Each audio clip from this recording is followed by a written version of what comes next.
Chapter 11 Lucidity. Today's going to be a great day. I can feel it. A sense of completion I haven't felt in a long time has inhibited my body. I'm back at the camp, and everything is back to its original peaceful state. I'm under the smooth sheets of my bed, and I've just woken up. As if lucid in an entrancing dream, I open my eyes. I get up. I move through the building.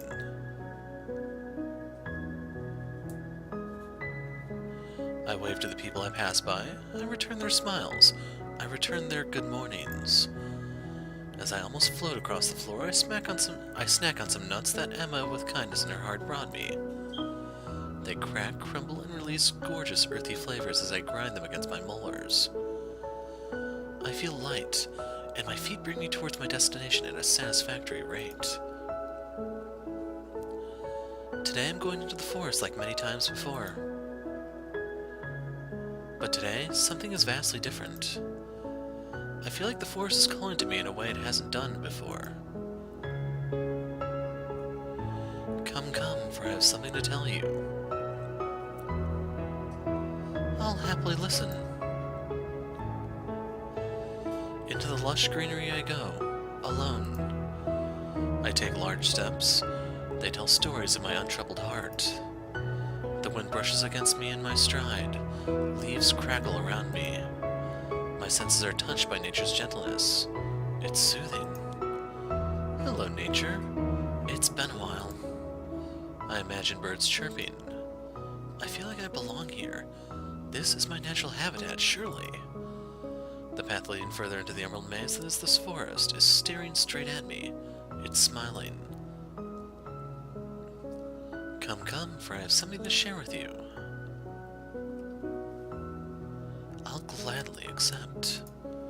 Up the rough, homey path I go, alone. I feel like a great deal of time has passed, but I can't really bring myself to care. I've been walking in an arbitrary direction for a good while now, intuitively following the forest's call.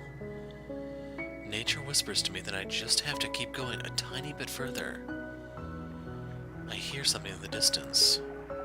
What's that, I wonder? I move closer. A mellow bustling. Oh, water. Nature, you never cease to amaze me.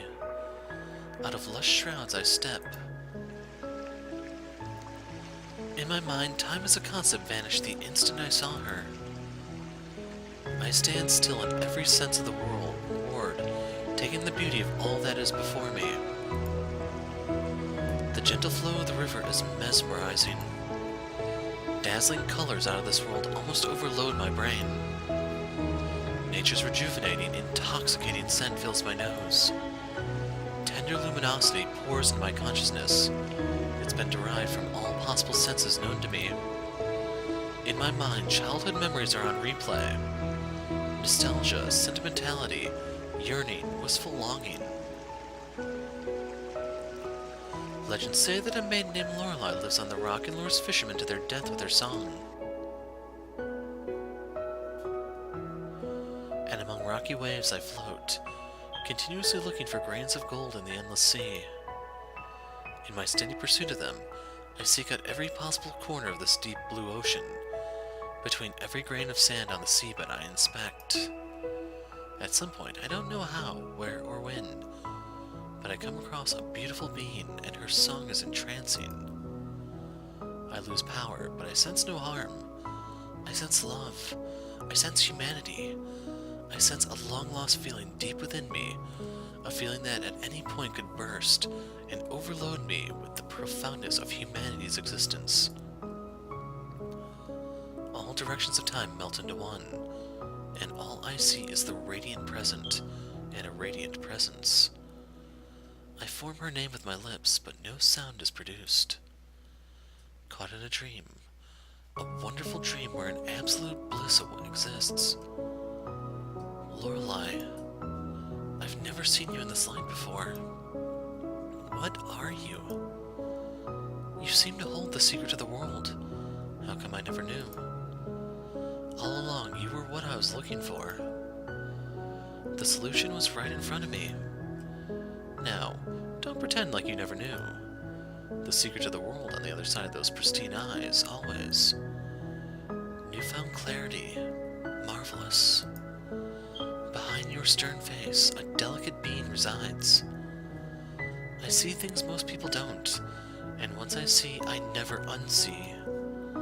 I see you, Lorelei, and all of your realizations too. You're the center of this world. You're the solution to that world. You're the only one in my world. I'm not interested in preserving the status quo. I want to overthrow it. So why don't we? I look at her. She looks at me. We speak to each other. I share a part of my core. She shares a part of hers. A human connection is shared. We make each other vulnerable bit by bit, but there's no threat to be seen. Acceptance, love, and unity. We lie down on soft greens of the forest, just like so many times before. The sunshine is pleasant on our skin. It envelops our entire beings in warmth and heals our hurt, fragile cores. All the sadness and worry is no more. Nature is lulling us to sleep. We rest in its almighty cradle. It's rocking us back and forth gently, oh so gently. Our eyelids grow heavy. Sleep, my children, rest while you can, for a new beginning awaits you. Thank you. From the very bottom of my being, thank you. I think to myself that I feel content. More content than I ever have. The very pinnacle of contentedness, this very feeling is. In that moment, complete silence is instilled. The soothing constant that is the river ceases to produce sounds. No noise, no whispers, not a single thing can be heard any longer. No flutters, no rays, not a single thing can be seen any longer. No warmth, no heartbeat, not a single thing can be felt any longer. The outside is quiet. The inside is quiet. My consciousness fades away. This is the end of the line.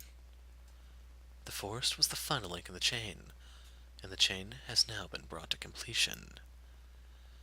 Now we must examine the final product with hopes of it meeting our standard.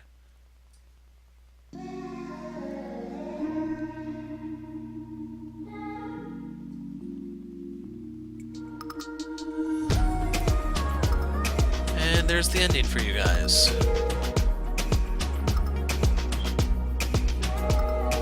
So is it everything you wanted and more?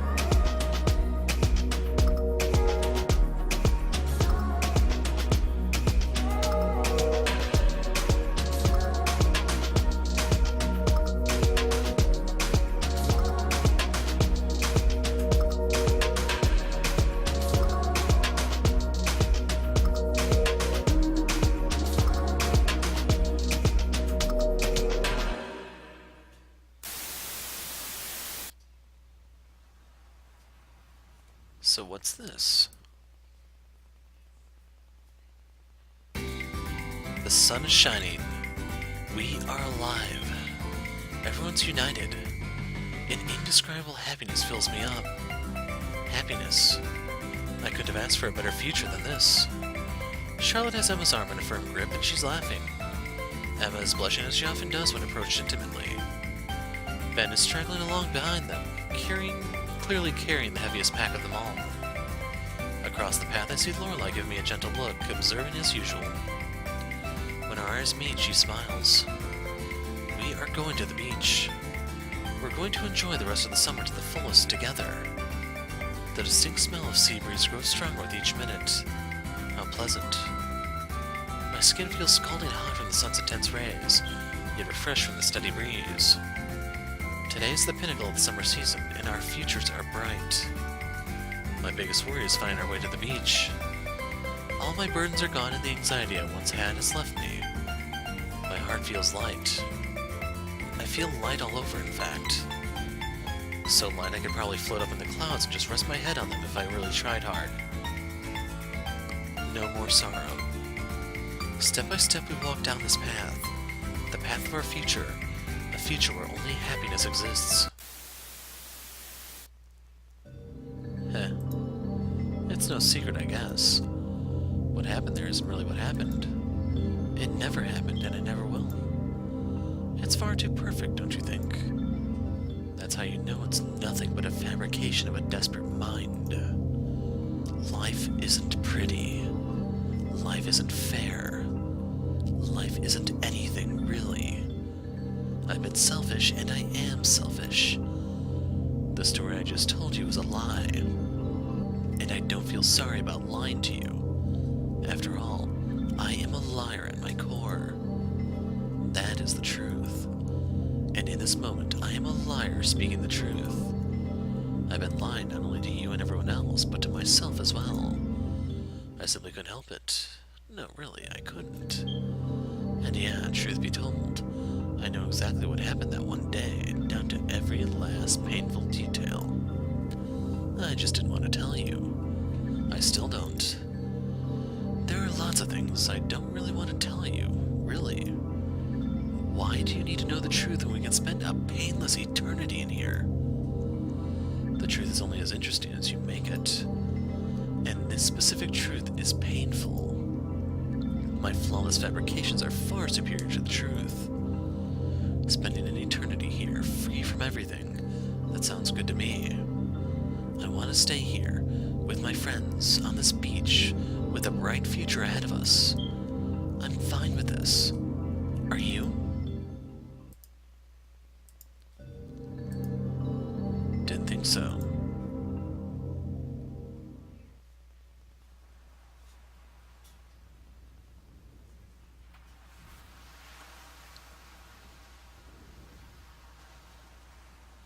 An open pipe in the wall doesn't have many uses besides ventilation, so I imagine they forgot to cover it up before they brought us here.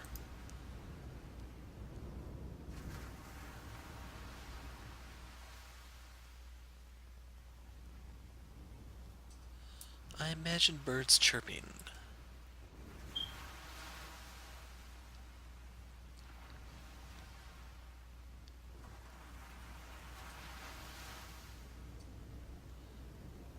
She's looking for traces of human presence.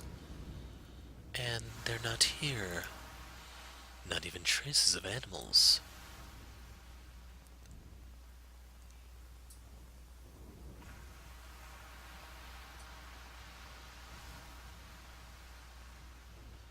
At some point along the line, something I realized one morning, as I looked at myself in the mirror, was one simple fact. I don't like my reflection. However strange it might sound, the reason as to why is because I don't feel like it reflects me. I see someone completely other than who I really am, and it bothers me deeply. The problem, simply put, is that my reflection just looks off.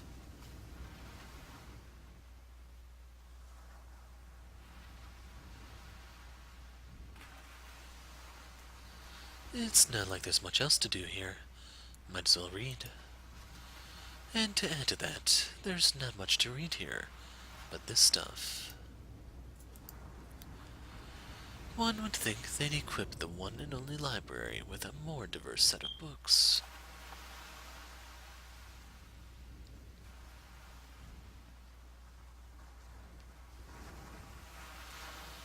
Only occasionally do you see Daniel and his team, and Emma, of course, but other than that, for a camp this big, things don't really add up, do they?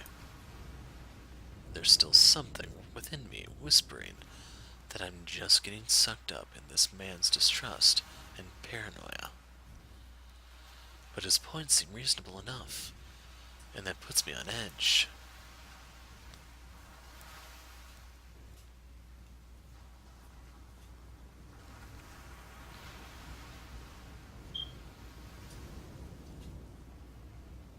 So pretty. This is the intermission. A moment to let us catch our breaths. I always knew this was coming. Not that I'd be able to tell you how. Things didn't quite add up, did they? No. And I think we realized that at some point. Now we're here. And we're moving forward rapidly. Wait. We? Hey. Among the brightness, I can make out Lorelei. She's radiant. She gives me a wholehearted smile and a brief wave. Hello. I never thought this was how it'd play out. It irked me since the very beginning, but to think the truth was so close to me. I'm not quite sure what I'm getting at, but to my surprise, my mouth replies of its own accord. It couldn't have been done without you. If it weren't for you, we'd still be stuck. And it had to be me.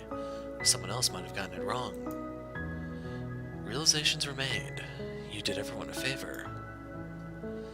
Lorelei cocks her head to the side questioningly. I cover my mouth instinctively. I have no idea where these words are coming from, but they seem to come from deep inside me. They keep slipping out of me naturally, as if I had the answers to all life's questions. The Lorelei before me is the one I had come to know, the Lorelei no one else really knew. Originally, I would have deemed her standoffish attitude as part of her personality, but it was always more than that. When pure-hearted, innocent people are put through hardships, their hearts harden. Hardening of this kind breeds paranoia, distrust, and misanthropy. Lorelei's heart is and always will be a fortress. A patient few will likely learn how to jump over the walls in their pursuit of befriending her. Those who make it over these walls will undoubtedly be lavishly rewarded. Things she now unceasingly conveys with her dreamy stare are things that were always there, only hid away among layers of fear. Our destination is a world where she won't have a need for her walls. A world where she wouldn't have needed them in the first place. My thoughts seem to reach her, even though my mouth hasn't opened again. I smile at her. So we found out the truth, you say? Not only the truth, but the entire truth of this world. Warmth reached your heart. It reached yours, mine, and it'll reach many others too. My mouth is once again moving on its own, but at this point I've just begun embracing it. So, what now? I'm not quite sure, but I'm guessing we're going back to where we belong. And you? You belong where you can be at peace. Which is where exactly? You'll see soon enough. I don't think it'll be long now. What about the others? Well, they too will be going where they belong. I'm not quite sure what you're saying, but I'll try to be patient. It was all just a distraction, Lorelei, but a necessary one nonetheless. Lorelei's face clouds over as she takes in my words. They're not here, though. They're not. This is your path. I'm only making sure you get to where you're supposed to go. I see. Will I see them again? If the stars align. Lorelei looks around. Stars are surrounding us. The cold light emitting from them encircles her face. To me, her soft features stand out epiphanically in the starlight. I'm sure of it. This is very much who she is. I smile. More importantly, her gaze drifts off someplace far away. Soon it returns and she fixates on me with utmost clarity in her eyes. Will I ever see you again? A sinking feeling in my stomach. I shiver. I know the answer to that somehow, but I'm having trouble forming the words needed. But there's no need for that. They once again exit me involuntarily. Not if everything goes according to plan. In that moment, Lorelei's entire being expressed dejection. The pain in her eyes hurt me, and mine probably hurt her too. This is where we say goodbye. I refuse. Not after all this. I'm simply not. Goodbyes or not, after this, separate paths await us. It's happening. We'll arrive at your destination soon. Lorelei's heavy breaths convey great amounts of frustration and agitation, and rightfully so.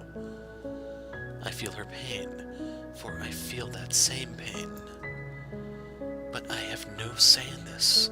My words don't belong here. I form 3 words with my mouth as we fade out, however. I love you. Gosh, I'm so nervous. Everything I worked so hard for has led up to this moment. I made the decision a long time ago to go down this path. This is the end of that path, and the beginning of a new one. Voices in my head tell me I can't do this, but I know better than to listen to them. But what will they think of me, I wonder? Will they like me? Or rather, will they dislike me? I almost feel like crying just thinking about it. But it's a decision I made a long time ago, so there's no use in getting cold feet now. You can do it, Emma. I have a tight knot in my stomach, and I know from experience that it's not going anywhere. I really am useless with these things. I must not make a bad impression, however. I slap my thighs firmly in preparation. Just do it. I feel the blood rushing through my face, and my cheeks are probably as red as cherries. But that's okay. I take a deep breath and stand up. My feet hurt from my heels. My breasts itch from my bra. My neck feels constrained from my turtleneck. Not that I'm not used to these things, but when I'm as nervous as I can get, my brain finds excuses to get out of everything. But not today. My face and scalp are itching too, but I spent way too much time on my makeup and hair to allow anything to happen to them. No, it's time I say. I take off in a determined stride. I stop at the door. Oh gosh. I hope I don't faint. I knock firmly on it. I step into the classroom. 22 curious pair of eyes look at me with curiosity. I move over behind the desk. My voice is going to tremble. But moving forward is the only option. Hello, everyone. I'm Emma, and I'll be your teacher for the next 3 years. Pleased to meet you. The children reply in unison, and it's beautiful. So beautiful I'm going to cry. Hello, Emma. Mother, look at me now. For the next 16 years, Emma spent the majority of her time as a teacher. She went through good times and bad, but she didn't ever regret her life choices. At some point, she met someone she came to truly love and became a mother herself. She had found her place in life, and she had been given the opportunity to bring life to the world herself. People say she brings joy to everyone around her, and no one that knew her would ever question that. One could say that she was truly happy.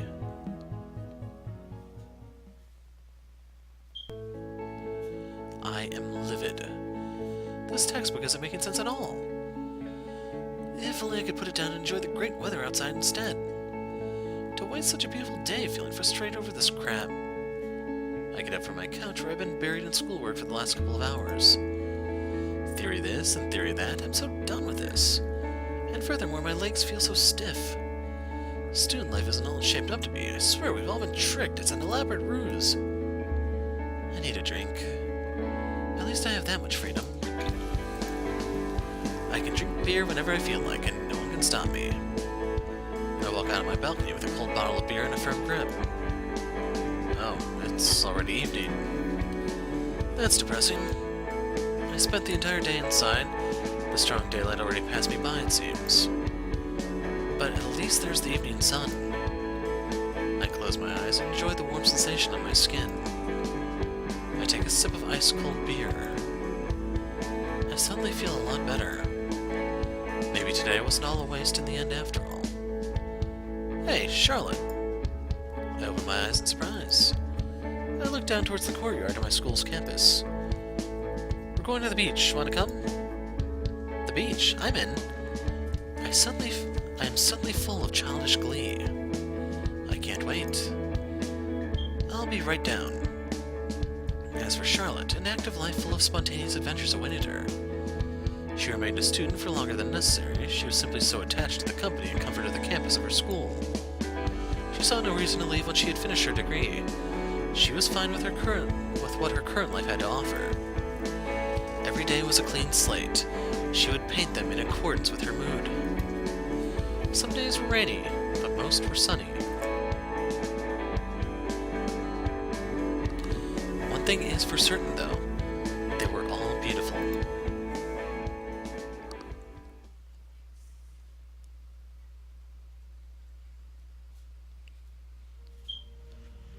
We're in the peak of summer, and it shows in the symbol of waste. As I wake up, I notice how my back is drenched with sweat. I should have put on this shirt and blanket before sleeping. Furthermore, my mouth is dry and my throat is parched. I need some water.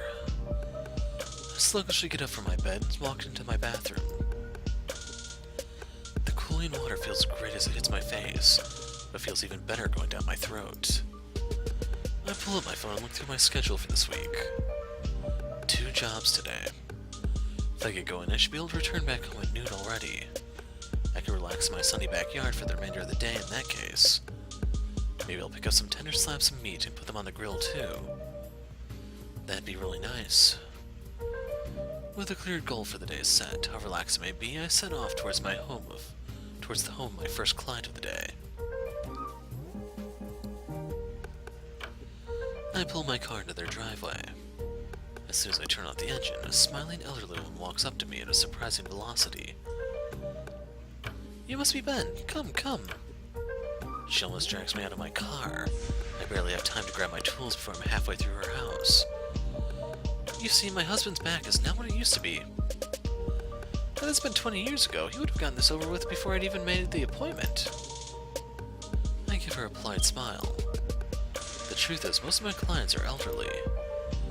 There's the occasional single middle-aged woman, but they're far and in between. I'm always treated well, though. My help is appreciated, and that makes me feel good about myself.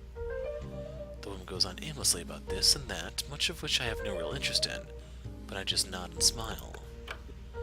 And I'm fine with that. I have a skill she needs to be happy, so I'll help her reach that happiness. At some point, we end up in her backyard. She points over to her massive pool. Today's weather makes me want to dive into it. She describes her problem and leaves me be. Now I'm left with the stillness of my early summer morning in an elderly woman's green backyard. I put in an earbud in my right ear and get to work. Ben had a calm life ahead of him. He wasn't ever bound to one place. He always let himself be led by his own sense of passion. It wasn't ever about an adventure. It was about finding yourself and a purpose for your life, if only momentarily. Ben worked different jobs, not specifically for the money, but for himself. And his lifestyle is precisely what helped him continuously stay in touch with his inner self. He always strived for a fulfilling life, and he always thought he had achieved that too. His philosophy of life simply made him happy. Those were the tales of the 3 friends and lives they ended up living. Granted, they might not have shared their individual joy with each other any longer, but they were all happy with their present lives. One can always wonder what could have been, but it wasn't ever something that they thought about. There is, however, one girl whose fate takes a bit more explaining of. Moreover, my role in it at all. I'm sure you're all curious what this is all about. My unwillingness to go forward, among other things. It's pretty simple when it comes down to it, really. But since we've already gotten this far, I think I've mustered up enough courage to go on. I can't linger in transition forever. Not even Lorelei would have wished for me to do so. The truth is, everything beyond this point is unknown territory for me. Not knowing is scary, and I feel that fear now stronger than ever. It's about time, though, so I'll take the final step then. This is for you, Lorelei.